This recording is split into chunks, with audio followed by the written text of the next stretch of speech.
नमस्कार दोस्तों। तो आज हम आपको अहोई अष्टमी व्रत कथा सुनाएंगे। कार्तिक मास के कृष्ण पक्ष की अष्टमी को पुत्रवती स्त्रियां निर्जल व्रत रखती हैं और अहोई अष्टमी व्रत की कथा या अहोई अष्टमी की कहानी सुनते हैं। संध्या के समय दीवार पर 8 कोनों वाली पुतली अंकित की जाती है। पुतली के पास ही शाहू माता व उसके बच्चे बनाते हैं। इस दिन शाम को चंद्रमा को अर्घ्य देकर कच्चा भोजन किया जाता है।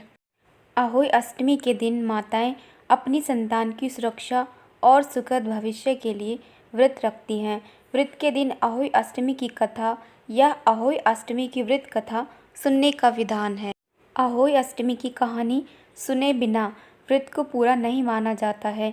इस कारण अहोई अष्टमी व्रत कथा सुनने के बाद तारों को अर्घ्य देकर व्रत का पारण किया जाता है।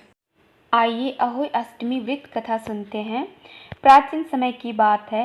एक साहूकार था जिसके 7 बेटे, 7 बहुएं और एक बेटी थी। एक दिन सभी मिट्टी लेने गए तो मिट्टी खोदते समय ननद के हाथ से शाहू का बच्चा मर गया। तब शाहू माता नाराज होकर बोली कि मैं तेरी कोख बांध दूंगी।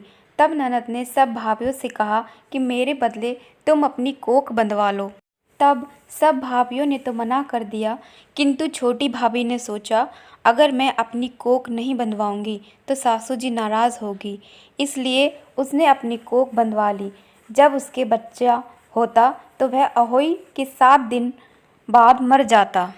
एक दिन पंडित जी को बुलाकर पूछा कि क्या बात है जो मेरा बच्चा अहोई 7 के दिन मर जाता है। तब पंडित जी ने कहा कि शाहू माता ने तुम्हारी कोख बांध दी थी, इस कारण तुम्हारा बच्चा मर जाता है। यह सुनकर वह बहुत दुखी हुई और पंडित जी से इसका उपाय पूछा। तब पंडित जी ने बताया कि तुम सुरही गाय की सेवा करो। सुरही गाय शाहू माता की सहेली है, वह तेरी कोख छोड़ेगी तभी तेरा बच्चा जिएगा। वह रोज़ सुरही गाय की सेवा करने लगी। सुबह जल्दी उठकर सुरही गाय का काम कर आती।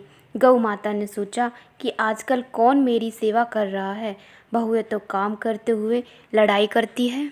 तब गौ माता ने सुबह उठकर देखा कि साहूकार के बेटे की बहू जो सारा काम कर रही है।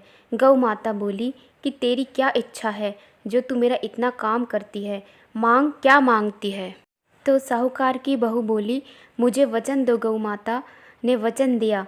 तब वह बोली कि शाहू माता तुम्हारी सहेली है और शाहू माता ने मेरी कोख बांधी है, इसलिए मेरी कोख छुड़वा दो।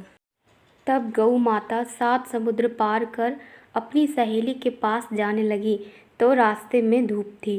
वह एक पेड़ के नीचे बैठ गई। थोड़ी देर में एक सांप पेड़ पर आया और वहाँ गरुड़ पंखनी का बच्चा था जिसको डसने लगा। तो साहूकार की बहू ने सांप को मारकर ढाल के नीचे दे दिया और बच्चे को बचा लिया। गरुड़ पंखनी आई और साहूकार के बेटे की बहू को चोंच मारने लगी तो वह बोली कि मैंने तेरा बच्चा नहीं मारा है, यह सांप तेरा बच्चा मार रहा था, मैंने बचा लिया है। तब गरुड़ पंखनी बोली कि तू क्या मांगती है। वह बोली कि 7 समुद्र पार शाहू माता रहती है, उसके पास पहुंचा दो। तो गरुड़ पंखनी ने उन्हें अपनी पीठ पर बैठाकर शाहू माता के पास पहुंचा दिया। तो शाहू माता बोली आओ बहन, बहुत दिनों में आई। और शाहू माता बोली कि मेरे तो सिर में जू पड़ गई हैं। फिर साहूकार की बहू ने उसकी सारी जू निकाल दी। तब शाहू माता बोली कि तुमने बहुत भलाई करी, इसलिए तेरे 7 बेटे 7 बहुएं हों। तो वह बोली कि मेरे पास तो एक बेटा भी नहीं है, तो 7 कहाँ से होंगे। तब शाहू माता बोली कि क्यों नहीं होंगे। जब वह बोली कि पहले वचन दो। शाहू माता ने कहा अगर मैं वचन से फिर जाऊं तो धोबी की घाट कांकरी हो जाऊं।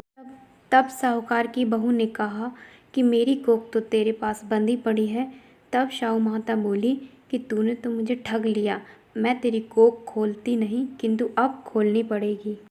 जा, तेरे घर 7 बेटे 7 बहुएं मिलेंगी और 7 उजमन करियो, 7 मांडियाँ 7 कढ़ाई करियो। वह घर गई, वहाँ देखा 7 बेटे 7 बहू बैठी हैं। बहुत धन हो गया तो उसने 7 अहोई मांडी, 7 उजमन करी, 7 कढ़ाई करी, सारी जेठानियाँ बोली कि यह सब कैसे हुआ।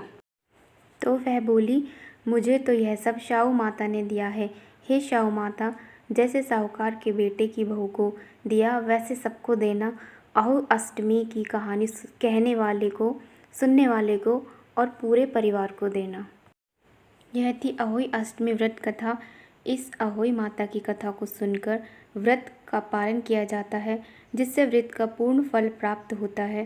तो दोस्तों, अगर आपको हमारी कथाएं अच्छी लगती हैं तो चैनल को सब्सक्राइब कर लेना, वीडियो को लाइक और शेयर ज़रूर करना, और मिलते हैं आपसे एक अच्छी सी कहानी के साथ। धन्यवाद।